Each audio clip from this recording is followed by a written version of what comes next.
फक्त मिठीत घे भाग 6. कोणीतरी मोनिकाच्या कानाखाली मारली. मोनिकाने समोर बघितलं तर जीविका तिच्याकडे रागात बघत होती. मोनिका म्हणते, का मारलं तुम्हाला? तिने पण थोडं रागातच विचारलं. जीविका म्हणते, किती फालतूबाई असशील ग तू? मोनिका म्हणते, काय बोलतेस जीविका, नीट बोल, काही पण बोलू नकोस. जीविका म्हणते, अगं प्रमोशनसाठी तू बॉसला नशेची गोळी देऊन त्यांच्या सोबत रात्र काढलीस. शी, तुझ्यासारखी बाई नाही बघितली मी. मोनिका म्हणते, तोंड सांभाळ जीविका, तुला काही माहित नाही ना तर बोलू नकोस, समजलं ना? रिया म्हणाली, जीविका काही पण बोलू नकोस, मोनिका असं काहीच करणार नाही. जीविका म्हणते, एवढं विश्वास आहे ना तर विचार ना तिला की रात्रभर ती सरांसोबत त्यांच्या प्रायव्हेट रूम मध्ये होती की नाही ते. मोनिका म्हणते, हो होती ना मग. जीविका म्हणते, बघ ना, अगं तुझ्या समोर आली ना ती आता त्यांच्या रूम मधून बाहेर, आणि तिच्या गळ्यावर असलेले निशाण बघ. अगं मी स्वतः तिला जोशी सरांच्या ड्रिंक मध्ये काहीतरी मिक्स करताना बघितलं. हा, हिचा सगळा प्लॅन असेल बघ प्रमोशनसाठी. मोनिका म्हणते, तुझे फालतू विचार बंद कर जीविका, तुला काहीच माहित नाही तर अजिबात बोलू नकोस. जीविका म्हणते, तू अशी बोलणार नाहीस, थांब दाखवते तुला, म्हणत ती परत तिच्या कानाखाली मारणार तर त्याआधी कोणीतरी तिचा हात पकडला. तिने बघितलं तर रुद्र होता. त्याच्या डोळ्यात राग तिला स्पष्ट दिसत होता. रुद्रने तिच्या हात जोरात झटकला. रुद्र म्हणतो, काय चाललंय हे सकाळी सकाळी इथे? जीविका म्हणते, सर हिने काल तुमच्या ड्रिंक मध्ये काहीतरी मिक्स केलं आणि तुम्हाला इथे रूम मध्ये घेऊन आली. सर ही खूप चालू मुलगी आहे. रुद्र म्हणतो, oh really, okay, miss Riya right? तो रियाकडे बघत बोलला. रिया म्हणाली, येस सर. रुद्र म्हणतो, तुम्हाला काय वाटतं मिस जीविका, खरं बोलताय का? रिया म्हणाली, नो सर, मोनिकाला असं करणं शक्यच नाही. रुद्र म्हणतो, ओके, आणि श्री तुला पण असंच वाटतं का? श्री म्हणतो, नो सर, मोनिका असं करणं शक्यच नाही. जीविका म्हणते, बट सर हिने काल खरंच असं केलं आणि तिने तुम्ही बेशुद्ध असताना तुमच्यासोबत काही केलं असेल तर त्यापेक्षा तुम्ही हिला जॉब वरून काढा आणि पोलिसांच्या ताब्यात द्या. रुद्र म्हणतो, ओ रिअली मिस जीविका, तुम्हालाही किती काळजी आहे ना, सो स्वीट. मोनिकाला जडवण्याचं काम चालू आहे. जीविका म्हणते, असणारच ना सर, बॉसची काळजी घेतलीच पाहिजे स्टाफनी. मोनिका म्हणते, रुद्र बस. ती एवढंच बोलली. ती रागात त्याच्याकडे बघत होती. ती रुद्र बोलली तसं सगळेजण तिच्याकडे आश्चर्याने बघत होते. जीविका म्हणते, कसली आहेस ग तू? एक रात्र काय काढलीस ते पण फसवून तू, आणि त्यांचं नाव घेतेस? रुद्र म्हणतो, ती फक्त माझं नाव घेत नाहीये, माझं नाव लावते सुद्धा, कारण ती मोनिका रुद्र जोशी आहे. बस तो एवढंच बोलला आणि सगळ्यांना एकदम धक्काच लागला आश्चर्याचा. जीविका म्हणते, काय बोलताय सर? रुद्र म्हणतो, बायको आहे ती माझी, ते पण लग्नाची. जीविका तर त्याच्याकडे डोळे मोठे करूनच बघत होती. रिया म्हणते, श्री हिला डोळे कमी करायला सांग, नाहीतर बाहेर येतील. श्री म्हणतो, मोठे ते करणारच ती आता, धक्का बसलाय तिला लय मोठा ते पण. जीविका म्हणते, सर तुम्ही खरं बोलताय? रुद्र म्हणतो, आता काय तुम्हाला मॅरेज सर्टिफिकेट आणून दाखवू का? तो थोडा वैतागूनच बोलला, पण त्याच्या असं बोलण्यामुळे मोनिका आणि स्टाफला खूपच हसू आलं. खरं तर ती मोनिकाचा अपमान करणार होती, पण बिचारी तोंडावरच पडली, ते पण सगळ्यांसमोर. रुद्र म्हणतो, उद्या रजिस्ट्रेशन लेटर द्यायचं आणि निघायचं इथून. त्याला सर्व काही माहित होतं, पण ती एक मुलगी होती म्हणून तिने काय केलं हे सर्वांना सांगत नव्हता. पण तो आता सिरियस झाला. तो जसं बोलला तसं स्त्रीचा चेहरा उतरला. काहीही झालं तरी प्रेम होतं त्याचं तिच्यावर, पण त्याचा उतरलेला चेहरा रिया आणि मोनिकाने बघितलं. मोनिका म्हणते, रुद्र जॉब वरून नको काढू तिला. रुद्र म्हणतो, एवढं सगळं झालंय तरी तू तिची साईड का घेतेस? थोडा रागातच बोलला. मोनिका म्हणते, समज ना रुद्र जरा. एकदम मासूम चेहरा करून ती बोलली. तेव्हा रुद्राला आठवलं की ती हे नक्की स्त्रीसाठी बोलते. रुद्र मनातच म्हणतो, आता हे जोड्या जुडवायला लागली तर कसं होणार माझं काय माहिती. तो वर बघत मनातच बोलत होता, पण तो वर बघतोय म्हणून मग मोनिका आणि जमलेला स्टाफ पण वर बघू लागला. मोनिका म्हणते, रुद्र बोल ना, नाही ना काढणार? रुद्र म्हणतो, नाही काढणार, खुश, आता घरी चल. तो खूप वैतागला होता या सगळ्या ड्रामाला. मोनिका म्हणते, हो तू पुढे, मी येतेच. तसा त्याने तिच्याकडून वैतागून बघितलं आणि पुढे गेला. सगळा स्टाफ पण गेला, पण तिने जीविकाला थांबवलं. मोनिका म्हणते, जीविका थोडं बोलायचं, बोलू का? जीविका म्हणते, बोल ना मॅम. मोनिका म्हणते, मॅम नको बोलूस, मोनिकाच बोल. आणि एक सांगते, आपण ज्याच्यावर प्रेम करतो त्याने आपल्यावर प्रेम केलंच पाहिजे असं नाही, त्याला प्रेम नाही, जिद्द म्हणतात. प्रेम म्हणजे आपण ज्या व्यक्तीवर प्रेम करतो त्या व्यक्तीला नेहमी सुखात बघत असतो. समजतंय ना तुला? जीविका म्हणते. हो. मोनिका म्हणते, अजून एक, जो व्यक्ती आपल्यावर प्रेम करतो त्याला पण जपलं पाहिजे. ती बोलली तसं आपोआप जीविकाच्या डोळ्यासमोर श्री आला आणि ती हल्लीच हसली. मग मोनिका पण निघून गेली. सगळे आपापल्या कामाला लागले. असेच दिवस जात होते. मोनिका काहीतरी मस्ती करायची आणि रुद्रला इरिटेट करायची. तो पण कंटाळायचा. इकडे जीविका आता श्री सोबत चांगली होत होती, पण आता आपल्या स्त्रीला भाव चढला होता. तो तिच्याकडे बघायचा सुद्धा नाही. खरं तर त्याला राग आला होता, ती जे काही मोनिका बरोबर वागली त्याचा, म्हणून तो तिला सरळ टाळायचा. जीविका म्हणते, मोनिका, श्री बघत पण नाही ग माझ्याकडे, काय करू मी समजत नाहीये मला. मोनिका म्हणते, पाहिलं तर तू हा सगळा मेकअप करणं थांबव. तू साधी पण खूप सुंदर दिसतेस आणि त्याला तुझी कपड्यांची स्टाईल नाही आवडत. मेन तू जरा नॉर्मल पूर्ण कपडे घाल. ती एकदम बिनधास्त बोलली. जीविका म्हणते, ओके, मी ट्राय करेन. दुसऱ्या दिवसापासून जीविका विदाऊट मेकअप हॉटेलमध्ये येऊ लागली. घरी जाताना वगैरे नॉर्मल कपडे घालू लागली. तिने स्वतःमध्ये बदल घडवला त्याचं प्रेम मिळवण्यासाठी. पण तिला असं बघून स्त्रीची विकेट तर कधीच गेली होती, पण तरी तो दुर्लक्ष करत होता तिच्याकडे. स्त्री, लय भाव नको खाऊ रे, नाहीतर ही पण जाईल, समजलं ना? तो विचार करत होता की हा बदल हिच्यात झालाच कसा. तो रिया आणि मोनिकाला पण हे बोलला. त्याने मोनिकाकडे बघितलं आणि मोनिका हसली. तसा तो पण हसला. त्याला कळलं हे काम कोणी केलं ते. मोनिका म्हणते, आता नको त्रास देऊ, हो बोल, चल. श्री म्हणतो, अजून जरा मज्जा घेऊ दे ना तिला, मला खरंच तिचं प्रेम आहे का ते बघू दे. मोनिका म्हणते, असं तर मग हे कर, मी सांगते तुला. तिने प्लॅन सांगितला. तसे सगळे डन म्हणून गेले. दुसऱ्या दिवशी जीविका आली तर स्त्री गुडघ्यावर बसून एका मुलीला प्रपोज करत होता. ते बघून तिला आतून खूप वेदना झालाय, रडायला आलं आणि सोबतच राग पण आला. ती तिथे गेली आणि त्याला सरळ उभं केलं. जीविका म्हणते, हे काय करत होतास तू? तिने त्याला रागातच विचारलं. श्री म्हणतो, प्रपोज, अजून काय?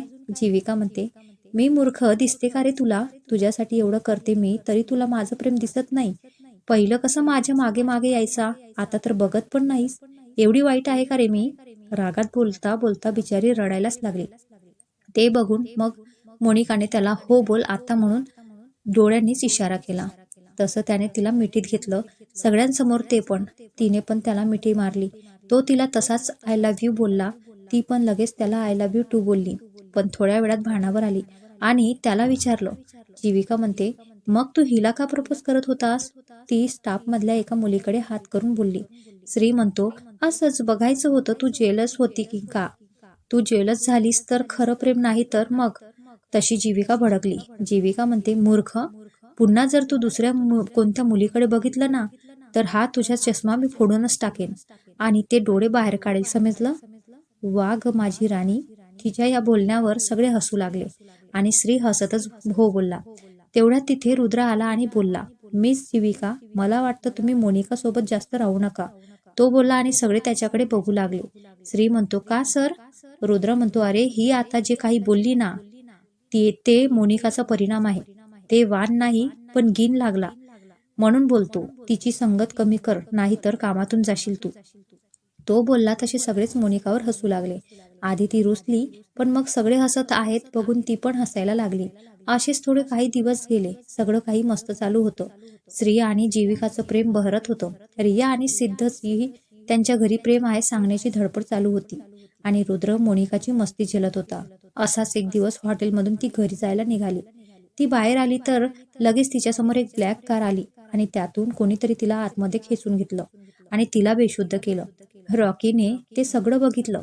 तो पुढे तिला वाचवायला जाणार त्याआधीच त्याच्या पायावर कोणीतरी गोळी मारली. ती गाडी मोनिकाला घेऊन निघून गेली. रॉकीने पटकन रुद्रला फोन लावला. बॉस, मॅडमना किडनॅप केलंय कोणीतरी. तसा ओरडला. व्हॉट? मग तू काय करत होतास तिथे? राग आला होता त्याला. रॉकी म्हणतो, बॉस, मी त्यांना वाचवायला जात होतो. ते कोणीतरी माझ्या पायावर शूट केलं आणि मी जाणार तोपर्यंत मॅडमना घेऊन गेले. रुद्र म्हणतो, ओके, तू आधी हॉस्पिटलमध्ये जा, मी शोधतो मोनिकाला. तो आता खूप टेन्शनमध्ये आला. कोणी केलं असेल हे त्याला समजत नव्हतं. तो तिला सोडवायला लगेच बाहेर पडला. इकडे थोड्या वेळाने मोनिकाला शुद्ध आली. तिने आजूबाजूला बघितलं तर काळोख होता. तिला खुर्चीवर बांधून ठेवलं होतं. तिने स्वतःला सोडवण्याचा प्रयत्न केला, पण नाही जमलं. तेवढ्यात कोणीतरी तिथे आलं. तो म्हणतो, हिला किडनॅप केलं हे बरं केलंस. हे वाक्य तिने ऐकलं आणि बोलली, अय्या, मी किडनॅप झाले? काय भारी, मी दुसऱ्यांदा किडनॅप झाले. आता रुद्र येईल मला सोडवायला आणि तुम्हा सर्वांना खूप मारेल. वाव. तो व्यक्ती म्हणतो, अरे, ही तर आनंदी होते. तू मोनिका जोशीलाच किडनॅप केलाय ना? दुसऱ्या व्यक्ती म्हणतो, हो बॉस, मी त्यांनाच किडनॅप केलंय. मोनिका म्हणते, ओ टकलू काका, मी मोनिका जोशीच आहे. तुम्ही माझे हात सोडा ना. मी इथून कुठेच पडून जाणार नाही. पहिला व्यक्ती म्हणतो, ए, तू या सिंघानी याला टकल्या बोलली? एवढी हिंमत तुझी? मोनिका म्हणते, ओ काका, हात दुखले माझे. प्लीज सोडा ना. मी नाही जात कुठे पडून. प्रॉमिस. पाहिजे ते तुमचा हा माणूस इथेच ठेवा. मग सिंघानी यांनी थोडा विचार केला आणि तिचे हात सोडवायला सांगितले आणि त्याच्या माणसाला तिथेच थांबवून तो निघून गेला. मोनिका मस्त हात सुटले म्हणून फिरत होती आणि त्याचा माणूस तिच्याकडे भूत बघितल्यासारखं बघत होता. मोनिका म्हणते, काय असा काय बघतोयस रे? पहिले कधी मुली बघितल्या नाही का? तो म्हणतो, आम्ही तुला किडनॅप केलंय तरी तू घाबरत नाही का? मोनिका म्हणते, आता थोड्या वेळातच माझा रुद्र मला शोधत येईल आणि मला घेऊन जाईल. तुमचा सिंगानिया का फिंगानिया पण काहीच करू शकणार नाही. तो म्हणतो, एवढं कॉन्फिडन्स? बघू किती वेळात शोधतोय तो तुला ते. मोनिका म्हणते, बघच, थोड्या वेळात मी माझ्या घरी असेन. तो म्हणतो, बघूच आता. इकडे रुद्र सैरवैर होऊन तिला शोधत होता. खूप ठिकाणी तो तिला शोधत होता. रात्रीचे 12 वाजले होते तरी तिचा पत्ता लागला नव्हता. तो घरी आला तर त्याचं लक्ष कृष्णाच्या मूर्तीकडे गेलं आणि त्याला तिने बोललेले शब्द आठवले. रुद्र म्हणतो, नाही, तुझ्यासमोर अजिबात हात जोडणार नाही मी. तू काहीच करत नाहीस. मी माझ्या मोनिकाला स्वतः शोधेन. म्हणत तो रूममध्ये गेला. त्याला पूर्ण घर एवढं खायला उठतात असं वाटत होतं. आज तिची मस्ती नव्हती. तेवढ्यात त्याला राहुलचा कॉल आला. रुद्रने पण पटकन उचलला. राहुल म्हणतो, रुद्र, त्या गाडीचा नंबर भेटला. ती कुठे गेली ते पण बघितलं, पण मध्येच ती गाडी कोणत्या कॅमेरामध्ये दिसत नाही. पण ती ज्या रोडने इथून गेली तिथे एक मॉल, सिंघानियाचं गोडाम, एक थिएटर आणि काही छोटी मोठी दुकाने आहेत. तसा रुद्र जरा रागातच बोलला. रुद्र म्हणतो, सिंघानिया तुझ्या पोराला मारला म्हणून बदला घेतोय का? पण त्याने खूप मोठी चूक केलीये. त्याने कोणाला हात लावलाय त्याला आता समजलंच पाहिजे. या रुद्र जोशीच्या काळजाला हात लावलाय त्याने. त्याला आता त्याची जागा दाखवलीच पाहिजे. राहुल सिंघानियाच्या गोदामजवळ गेला. मी तिथेच येतो. त्याने कॉल कट करून पटकन गाडी काढली. पाऊण तासाचा रस्ता त्याने फक्त 20 मिनिटात त्याने पूर्ण केला. राग त्याच्या डोळ्यात उतरला होता, स्पष्टपणे दिसत होता. तो पटकन गाडीतून उतरला आणि गोडाममध्ये जायला निघाला. त्याच्या मागून राहुल पण आतमध्ये गेला. रुद्रने रागातच 2 ते 3 लाथा मारून तो दरवाजा तोडला. एकदम साऊथ हिरो सारखा. तो आतमध्ये आला आणि एकाला मारू लागला. मोनिका समोरच्या टेबलवर बसली होती. तिला इथे मस्त बसलेला बघून त्याला अजूनच राग आला. तो खूप रागात एकाला मारत होता. त्याला तिथे बघून सिंघानियाला त्याच्या खास माणसाने कॉल करून पटकन बोलावून घेतलं. मोनिका म्हणते, रुद्र, मला माहित होतं तू लवकरच मला शोधशील. आता मी या टकलू सिंघानिया अंकलला दाखवेन. रुद्र म्हणतो, तोंड बंद कर ना मोनिका. इथे माझा जीव जात होता, तू भेटत नव्हती तर, आणि तू इथे मस्त बसली आहेस. त्याने एकाच्या तोंडावर बुक्का मारला आणि तिला रागातच बोलला. मोनिका म्हणते, रुद्र, तू मला आता इथे ओरडणार आहेस का? रुद्र म्हणतो, नाही, तुला मी नंतर बघतो. आधी इथे यांना बघतो. तो एकाला मारतच होता. मोनिका म्हणते, रुद्र, तो बघ मागून. तसा रुद्र मागे वळला आणि त्या माणसाला एक जोरात लाथ मारली. मोनिका म्हणते, आईला रुद्र, कसली पॉवर आहे रे तुझ्यात. वर्कआउट करायचा फायदा झाला. ती त्याच्याशी बोलत त्यांच्या फाईटची मज्जा घेत होती. तर तिच्याकडे एक माणूस तिला पकडायला दिसला. तिने रुद्र आणि राहुलकडे बघितलं तर ते दोघे त्या माणसांना मारण्यात बिझी होती. मोनिका म्हणते, 1 मिनिट, तू मला पकडायला आलाय? तो म्हणतो, हो. मोनिका म्हणते, अरे पण का? तो म्हणतो, तुला पकडला तर तो रुद्र शांत बसेल आणि मग आम्हाला मारायचं थांबेल. मोनिका म्हणते, असं होय, हुशार आहेस रे भाऊ तू. पण जरा तिकडे बघ ना. तो रुद्र इकडे का येतोय रागात? ती बोलली तसा त्या माणसाने तिकडे बघितलं तर रुद्र गुंड्यांना मारण्यात बिझी होता. त्याने मोनिकाकडे बघितलं तर तिने पटकन बाजूची खुर्ची उचलली आणि त्याच्या डोक्यात घासली. तसा तो कडवडला, खाली पडला. तशी ही वेडी खुश झाली. मोनिका म्हणते, आईला रुद्र, काय भारी मजा येते रे यांना मारताना. रुद्र म्हणतो, तू जरा गप्प बसतेस का? तो ओरडला तिच्यावर. ए बाई, गप ना ग, जरा त्याचं काय टेम्परेचर वाढवतेस की काय? मोनिका म्हणते, तू गप ग जरा, मला इथं लय मज्जा येते. मी म्हटले, ठीक आहे, पण नंतर तो तुला खूप भारी शिक्षा देणार आहे. मोनिका म्हणते, काय देणार आहे? तुला ते माहीतच असेल ना. मी म्हटले, आता मी नाही सांगणार, निघ. मोनिका म्हणते, माझी माधुरी सांग ना प्लीज. मी म्हटले, निघ, मस्का नको लावूस. रुद्र मला ओरडेल सांगितलं तर. तुझं मला काहीच वाटत नाही, पण ते पोट्ट मला काही सोडायचं नाही. मोनिका म्हणते, हा ठीक आहे, जा जा. मी म्हटले, जातेच आहे. या तुम्ही पण स्टोरीकडे वळा. आतापर्यंत रुद्र आणि राहुलने भरपूर जणांना मारलं होतं. रुद्र मोनिकाकडे आला आणि तिचा हात पकडून घेऊन जाऊ लागला. मोनिका म्हणते, बाय गुंड्यान दादांनो. ती त्या खाली पडलेल्या गुंड्यांना बोलली आणि इकडे रुद्रने तिच्याकडे रागाने बघितलं आणि राहुलला हसू आलं. ते लोक बाहेर जातच होते की तिथे सिंगानिया आला. सिंगानिया म्हणतो, रुद्र आलास इथे? आता माझा बदला मी पूर्ण करणार. रुद्र म्हणतो, चुकीच्या व्यक्तीला तू मध्ये घेतलास. तुझ्या पोराला मारलं चुकीचं काम करायचं म्हणून. तू पण तेच करायचं, पण तुझ्या लिमिट मला माहिती होत्या म्हणून तुला काही केलं नाही. पण तू आता हद पार केली. मोनिका म्हणते, हाय टकलू काका, आलात तुम्ही? बघ बोलले ना मी, मला रुद्र इथून लवकरच घेऊन जाईल. सिंगानिया म्हणतो, ही तुझी बायको मला टकलू बोलते, हिला सोडतो पण तुला ढगात पाठवतो, आता थांब. म्हणत सिंगानियाने गन काढली. तशी आतापर्यंत हसणाऱ्या मोनिका एकदम घाबरली. पण सिंगानियाने गोळी चालवायच्या आधी रुद्रने गन काढून त्याच्या पायावर गोळी मारली. तसा तो खाली पडला. रुद्र म्हणतो, राहुल, याला कुठे न्यायचं तुला माहित आहे? राहुल म्हणतो, हो बॉस. ते दोघे निघाले, पण सिंगानियाने त्याच्या हातातली गन परत त्याच्यावर उगारली आणि रुद्रवर गोळी चालवली. आणि ते बघून मोनिका जोरात ओरडली, रुद्र, आणि तशीच बेशुद्ध पडली. पण त्याचं लक, रुद्र समोरचं एक मिरर होता, त्याच्यात बघितलं, त्यामुळे त्याने मोनिकाला पण ढकललं आणि तो पण बाजूला झाला. त्यामुळे ते दोघे वाचले. राहुलने पटकन सिंगानियाकडून गन घेतली आणि त्याला घेऊन गेला. रुद्रने पटकन मोनिकाला उचललं आणि गाडीमध्ये घेऊन गेला आणि बंगलोवर घेऊन आला. त्याने पटकन डॉक्टरला कॉल केला. रुद्र म्हणतो, पुढच्या 5 मिनिटात तुम्ही मला इथे हवे. तो बोलला, पण त्याच्या बोलण्यात जरब होती. डॉक्टर पण तिकडे घाबरले. पुढच्या 5 मिनिटात डॉक्टर बंगलोवर हाजीर. त्यांनी मोनिकाला चेक केलं. रुद्र म्हणतो, डॉक्टर, काय झालं मोनिकाला? डॉक्टर म्हणाले, काही नाही, घाबरल्यामुळे त्या बेशुद्ध झाल्यात. येथील थोड्या वेळात शुद्धीत, म्हणत ते गेले. थोड्या वेळाने मोनिकाला शुद्ध आली तर रुद्र समोरच बसला होता. ती पटकन उठली आणि त्याला हात लावून बघू लागली. रुद्र म्हणतो, मोनिका, काय झालं? मोनिका म्हणते, रुद्र, तुला काही लागलं नाही ना? त्याने गोळी मारली तुला, तू ठीक आहेस ना? रुद्र, बघू कुठे लागले का? आपण हॉस्पिटलला जाऊ, नाही तर रक्त येईल, दुखेल, मग सोडून जा. नाही, तू नको सोडू. ते दोघे गेले.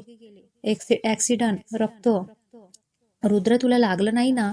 तू थांब जवळ, सोडू नकोस, थांब. ती गोळी. रुद्र, हॉस्पिटलला जाऊन चल.